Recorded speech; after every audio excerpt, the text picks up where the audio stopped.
João Cândido, conhecido como o Almirante Negro, registrou seu nome na história do Brasil, atuando na luta contra a desigualdade racial e a violência praticada na Marinha. Nascido no dia 24 de junho de 1880, em Encruzilhada do Sul, no Rio Grande do Sul, João era filho dos ex-escravos João Felisberto e Dona Inácia Cândido Felisberto. A trajetória de João Cândido na Marinha do Brasil começou aos 14 anos, quando ingressou como grumete. Sua ascensão na hierarquia naval foi notável, mas ele também vivenciou de perto as desigualdades e os castigos cruéis que marcaram a vida dos marinheiros, especialmente os negros. João Cândido apresentou-se na Companhia de Artifícios Militares e Menores Aprendizes no Arsenal de Guerra de Porto Alegre, com uma recomendação do capitão de fragata Alexandrino de Alencar.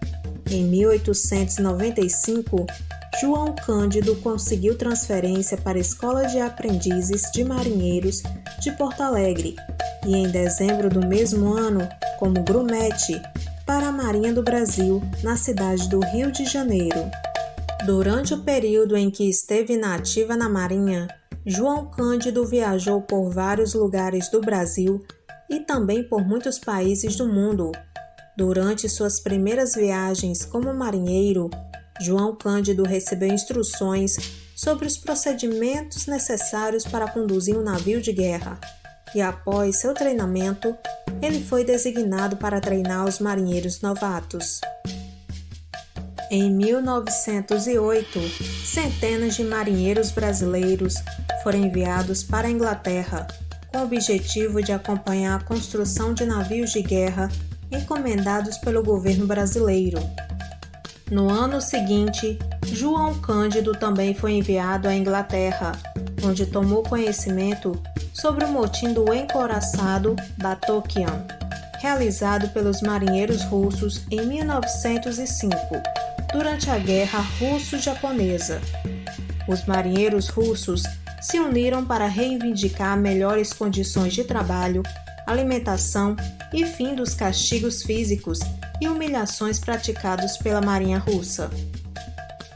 Desde o período do Império, os marinheiros brasileiros eram quase todos negros ou mulatos, recrutados pela polícia e comandados por oficiais brancos.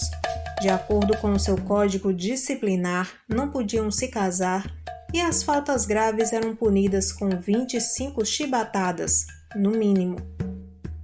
Com a proclamação da República em 1989, a punição das chibatadas foi extinta, mas foi reabilitada um ano depois, embora fosse considerada degradante, porque toda a tripulação deveria assistir ao castigo, reunida no convés dos navios.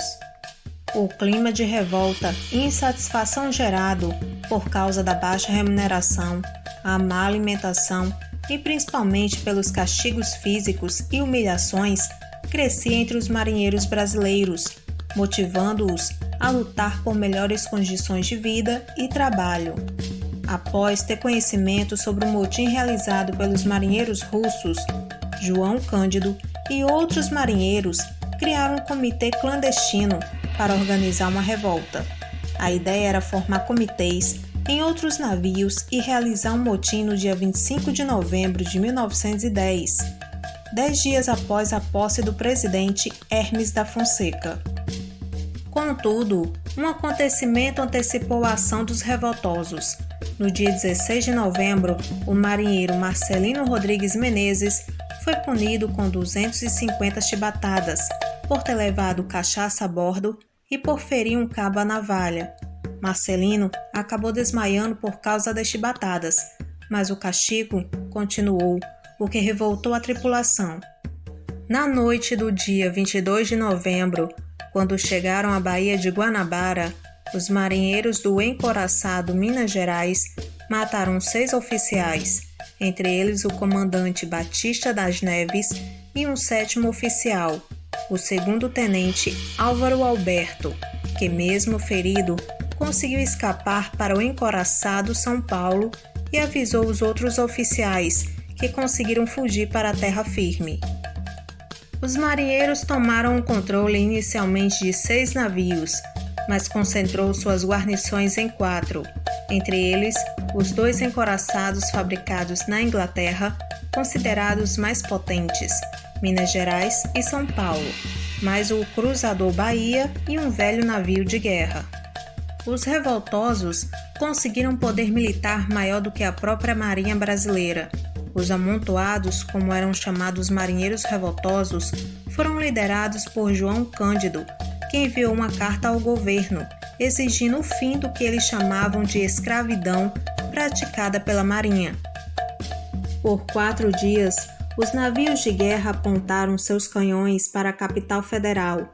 No ultimato dirigido ao presidente Hermes da Fonseca, os revoltosos declararam: "Nós, marinheiros, cidadãos brasileiros e republicanos, não podemos mais suportar a escravidão na Marinha brasileira." Os marinheiros exigiam anistia para os revoltosos e o fim das chibatadas, e caso não fossem atendidos, em 12 horas o Distrito Federal, que naquela época era no Rio de Janeiro, seria bombardeado. Como a subversão da hierarquia era um dos principais crimes para as Forças Armadas, a Marinha, o Congresso e o governo divergiam quanto à resposta a ser dada aos rebelados.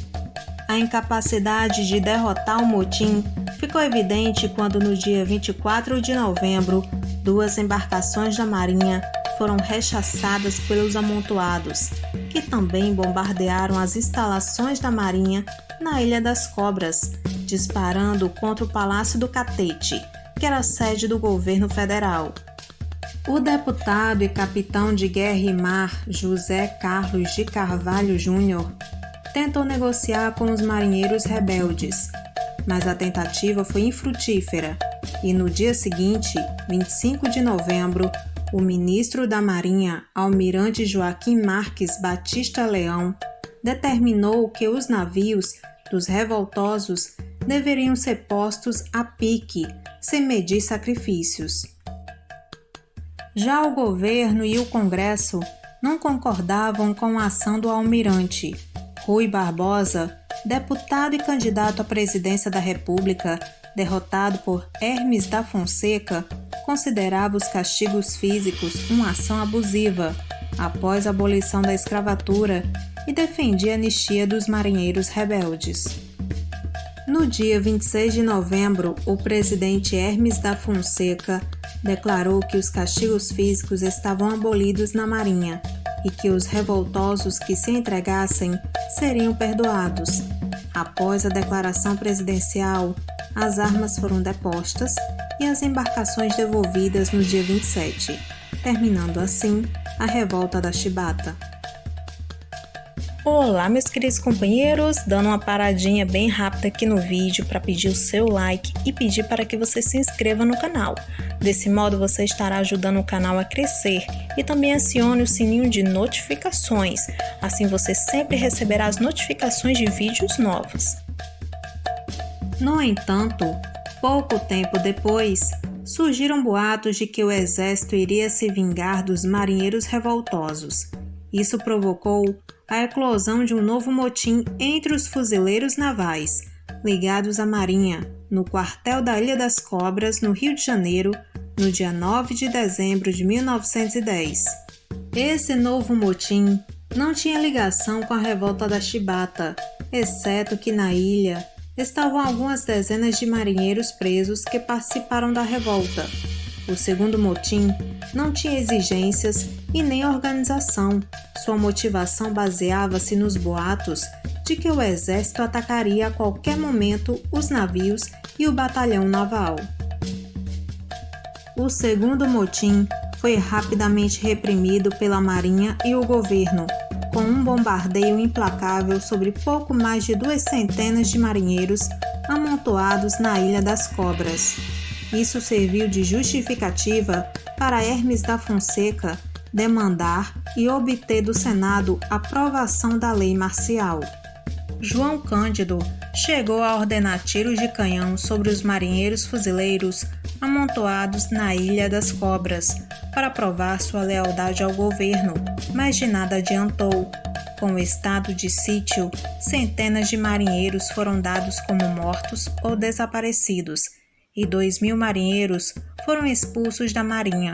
11 foram fuzilados a bordo do navio satélite, que levava 105 marinheiros rebeldes para os seringais do Acre. O que restaram conseguiram chegar vivos ao seu destino. Apesar de não ter participado do segundo levante, João Cândido foi expulso da Marinha, sob a falsa acusação de ter favorecido os fuzileiros rebeldes. João Cândido foi preso no dia 13 de dezembro de 1910, no quartel do Exército, e transferido no dia 24 de dezembro para a cela 5, na Ilha das Cobras, onde 16 de seus 17 companheiros de cela morreram asfixiados. Em abril de 1911, João Cândido foi transferido para o Hospital dos Alienados, sendo declarado louco, mas ele conseguiu receber alta e voltou para a Ilha das Cobras, onde foi solto em 1912, sendo absolvido das acusações, juntamente com 9 companheiros. Na época, o seu defensor foi o Rabula Evaristo de Moraes, contratado pela Ordem de Nossa Senhora do Rosário e dos Homens Pretos. João Cândido foi banido da Marinha e sofreu grandes privações, vivendo precariamente, trabalhando como estivador e descarregando peixes na Praça 15, no centro do Rio de Janeiro. De acordo com a sua ficha, dos 15 anos em que permaneceu na Marinha, ele foi castigado 9 vezes, foi preso 4 dias na solitária, sendo alimentado somente com pão e água. Sua ficha registra ainda elogios sobre seu bom comportamento nos 3 meses que antecederam a revolta da Chibata. Em 1933, João Cândido foi convidado a aderir à Ação Integralista Brasileira, um movimento político fundado em 1932 pelo escritor Plínio Salgado. João Cândido se tornou líder do núcleo integralista da Camboa, bairro portuário da cidade do Rio de Janeiro. João Cândido foi discriminado e perseguido pela Marinha até o final de sua vida. Mudou-se para o município de São João de Meriti, onde aproximou-se da Igreja Metodista. João Cândido faleceu no dia 6 de dezembro de 1969, aos 89 anos, em decorrência de um câncer. João Cândido Felisberto, o Almirante Negro, deixou um legado importante para a história do Brasil, em especial para a população negra.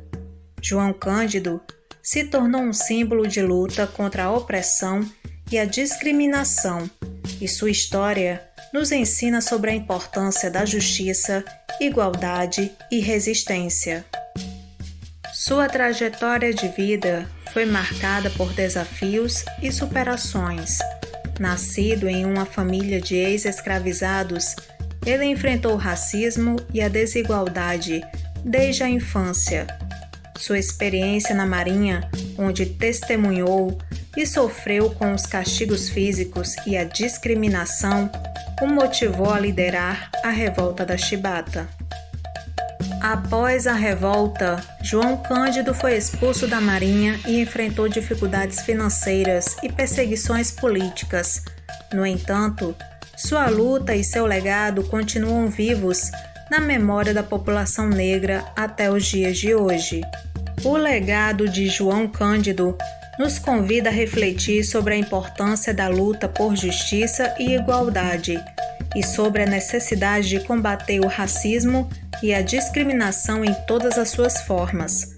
Sua história nos inspira a seguir em frente na busca por um Brasil mais justo e igualitário para todos. Olá, meus queridos companheiros! Gostaram do vídeo? Se sim, não esqueça de deixar o seu like e se inscreva no canal. Isso ajuda muito mesmo o canal a crescer. Desde já agradeço por sua companhia aqui durante o vídeo. Até a próxima!